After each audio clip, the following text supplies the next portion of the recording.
Voice of scholars presents اسلام میں صفائی کی اہمیت از حضرت مفتی طاہر باکس والا صاحب۔ اسلام کی مختلف تعلیمات پر جب ہم اپنی نظر ڈالتے ہیں، پڑھتے ہیں اور ذرا سا ہلکا پھلکا غور و فکر کرتے ہیں تو اس نتیجے پر پہنچنا بہت آسان ہو جاتا ہے کہ صفائی اور نفاست سب سے زیادہ اسلام نے سکھائی۔ آپ دیکھیں گے کہ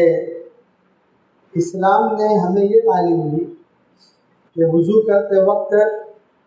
ناک میں پانی تو دائیں ہاتھ سے ڈالا جائے گا، لیکن ناک جو چھڑکی جائے گی، صاف کی جائے گی، وہ کون سے ہاتھ سے کی جائے گی؟ بائیں ہاتھ سے کی جائے گی، اس لیے کہ آپ کا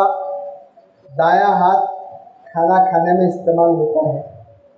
پانی پینے میں استعمال ہوتا ہے، اچھے کام کرنے میں استعمال ہوتا ہے۔ اگر کھانا کھاتے وقت، پانی پیتے وقت، کوئی اچھا کام کرتے وقت آپ کو یہ تصور آ جائے گا کہ اسی ہاتھ سے تو میں نے ناک بھی صاف کی تھی، تو آپ کا کھانا پینا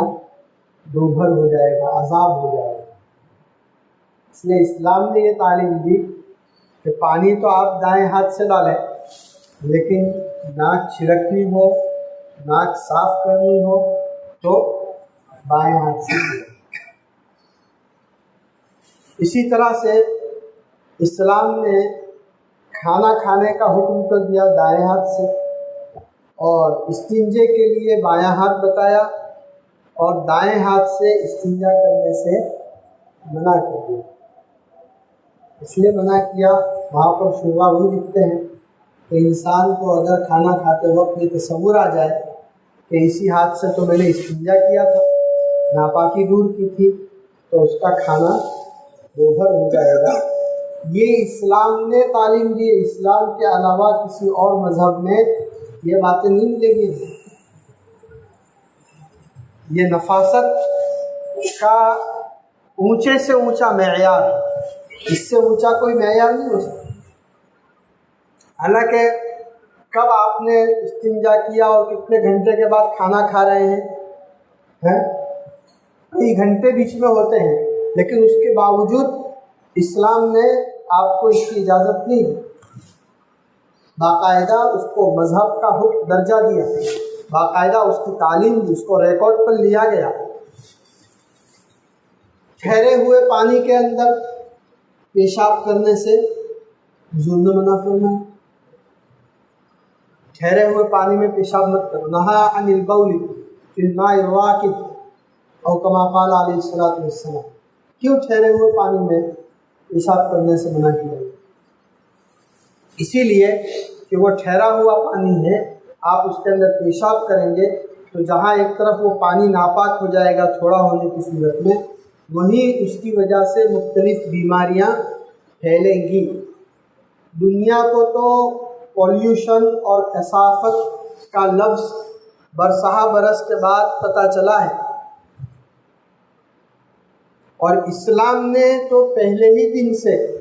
پولیوشن اور کثافت کو سمجھا ہے اور سمجھایا ہے۔ ابو داؤد شریف کی سب سے پہلی روایت جس سے امام ابو داؤد رحمۃ اللہ علیہ نے اپنی کتاب شروع کی ہے، اس میں یہ بیان کیا ہے ان رسول اللہ صلی اللہ علیہ وسلم کان اذا ذهب المذهب ابعد، جب آپ استنجا کے لیے تشریف لے جاتے تو آبادی سے بہت دور نکل جاتے۔ اس زمانے کے اندر گھروں میں یہ فلش والے بیت الخلا جو آج کل ہمارے یہاں ہوتے ہیں، ان کا دستور نہیں ہوا تھا، تو لوگ آبادی سے باہر جاتے تھے۔ اس حضور اکرم صلی اللہ علیہ وسلم آبادی سے دور نکلنے کا اہتمام فرماتے تھے، دور جاتے تھے، بلکہ دوسری روایت کے اندر اس کی وہ حد بیان کی کہ کتنا دور جاتے تھے، حتی لا یراہ احد، اتنی دور نکل جاتے تھے کہ کوئی آپ کو دیکھ نہ سکے۔ اس میں جہاں ایک طرف پردے کا مسئلہ مد نظر ہوتا تھا، سطر کا مسئلہ مد نظر ہوتا تھا، وہیں پر ساتھ میں پولیوشن کا مسئلہ بھی ہوتا تھا۔ حالانکہ حضور اکرم صلی اللہ علیہ وسلم کے جو فضلات ہیں ان کے متعلق تو علماء نے یہاں تک ثابت کیا ہے دلائل سے کہ وہ تو گندے تو کیا ہوتے، وہ ناپاک تو کیا ہوتے، وہ تو پاک ہے۔ وہ ایک مستقل علمی بحث ہے، ابھی اس میں جانے کی ہم کو ضرورت نہیں ہے۔ بعض صحابہ کرام تو ایسے تھے جن کو موقع ملا تو حضور صلی اللہ علیہ وسلم کا پیشاب بھی پی گئے، وہیں پر علماء نے لکھا ہے کہ حضور اکرم صلی اللہ علیہ وسلم کے فضلات پاک ہیں۔ خیر، تو مجھے تو اس وقت یہ بتانا ہے کہ سب سے زیادہ نفاست، صفائی اور پاکیزگی کی تعلیم اسلام میں ہے۔ قرآن نے یہ اعلان کیا، ان اللہ یحب التوابین ویحب المتطہرین، اللہ تعالیٰ توبہ کرنے والوں کو پسند کرتے ہیں اور اللہ تعالیٰ پاکی حاصل کرنے والوں کو پسند کرتے ہیں۔ قباء کے اندر کیا تھا؟ آیت کریمہ نازل ہوئی، لمسجد اسس علی التقوی من اول یوم احق ان تقوم فیہ رجال یحبون ان یتطہروا واللہ یحب المطہرین۔ اس بستی میں ایسے لوگ رہتے ہیں جو صفائی پسند ہیں، اور اللہ تعالیٰ بھی صفائی کرنے والوں کو، صفائی رکھنے والوں کو پسند فرماتا ہے، محبت کرتا ہے۔ حضور اکرم صلی اللہ علیہ وسلم نے بلایا، جب یہ آیت کریمہ آپ پر نازل ہوئی تو آپ نے قباء والوں کو بلایا اور ان سے پوچھا کہ تمہارے اندر طہارت کا وہ کون سا ایسا تو درجہ ہے، طہارت تو ہم بھی حاصل کرتے ہیں، تمہارے یہاں طہارت کی ایسی کون سی بات ہے کہ اللہ تعالیٰ نے قرآن کریم کے اندر اس کی تعریف کر دی؟ تو وہاں کے لوگوں نے بتایا کہ ہماری عادت یہ ہے کہ ہم لوگ پہلے پتھر سے، ڈھیلے سے استنجا کرتے ہیں، اس کے بعد پھر پانی سے بھی استنجا کرتے ہیں۔ صرف ڈھیلے پر استنجا کرنے سے پر بس نہیں کرتے، اس پر کفایت نہیں کرتے، صرف پانی سے استنجا نہیں کرتے بلکہ ڈھیلے اور پانی دونوں سے استنجا کرتے ہیں، جمع بین الاستنجاء بالحجر والماء۔ حضور اکرم صلی اللہ علیہ وسلم نے فرمایا بس یہی وہ بات ہے جس پر اللہ تعالیٰ نے آپ لوگوں کے قرآن کے اندر، آپ دیکھیے اسلام نے حکم دیا کہ آپ وضو کریں، اور وضو آدمی جو ہے کم سے کم 5 مرتبہ کرتا ہے دن میں۔ وضو میں کیا ہوتا ہے؟ کلی کرتا ہے،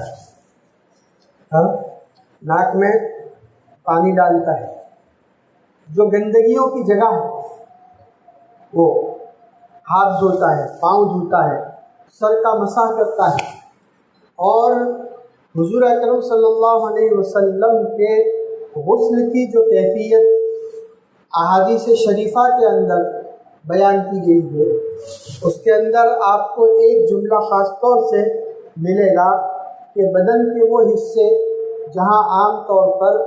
میل کچیل جمع ہو جایا کرتا ہے، ان جگہوں کو خاص طور سے دھونے کا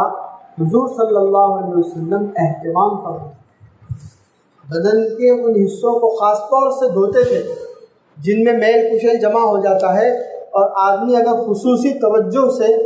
بدن کے اس حصے کو نہ دھوئے، نہ رگڑے، تو پانی وہاں نہ پہنچے یا میل کچیل پوری طرح سے نہ نکلے۔ جیسے یہ گھٹنوں کے نیچے والا حصہ ہوتا ہے، بغل کا حصہ ہوتا ہے، اسی طرح سے یہ جتنے جوڑ والے حصے جہاں پر انسان کا عضو مڑتا ہے، فولڈ ہوتا ہے، وہاں پر حضور اکرم صلی اللہ علیہ وسلم ان حصوں کو خاص طور سے دھونے کا اہتمام کرنا۔ اور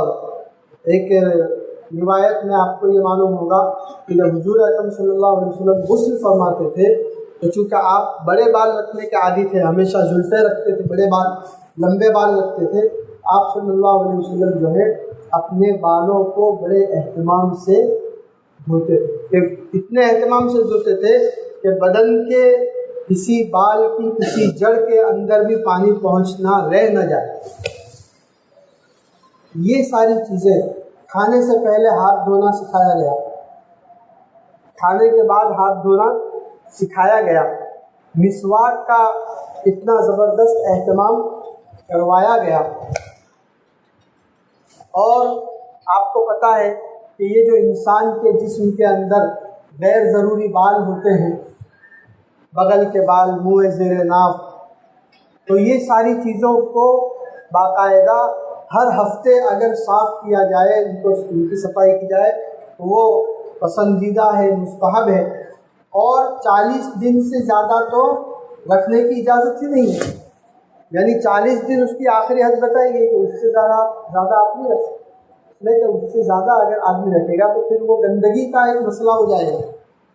تو یہ کچھ ہمارے سامنے نمونے ہیں جن سے ہم کو اسلام اور شریعت کا مزاج سمجھ میں آ جانا چاہیے کہ ہماری شریعت جو ہے وہ نفاست پسند ہے۔ آپ کے کپڑے کے اوپر پیشاب لگ جائے، خون لگ جائے تو کیا حکم ہے؟ 3 مرتبہ دھونا۔ پہلے تو ناپاکی نکالنا، ناپاکی نکالنے کا الگ ہے، ناپاکی نکالنے کے بعد پھر اس کو 3 مرتبہ دھونا اور ہر مرتبہ نچوڑنا ہے، تب جا کر کے وہ پاک ہوگا۔ اس لیے ہم بھی اس کا اہتمام کریں۔ بکرے ہیں، بکرے لاتے ہیں، ان کو چارہ کھلائیں، چارے کی صفائی کا اہتمام کریں، ان کے پیشاب پاخانے کی صفائی کا اہتمام کریں۔ اور اسی طرح سے جب قربانی کریں تو قربانی کے اندر اتنا خیال رکھیں کہ خون جو ہے وہ باہر سڑک کے اوپر نہ آنے پائے، بلکہ اگر گھر کے اندر قربانی کی جا رہی ہے تو اس کو اندر ہی گٹر کے اندر بہہ جائے، گھر کے اندر بھی پوری طرح سے صفائی کا خیال ہو۔ اس کی جو زائد چیزیں جو پھینکی جاتی ہیں،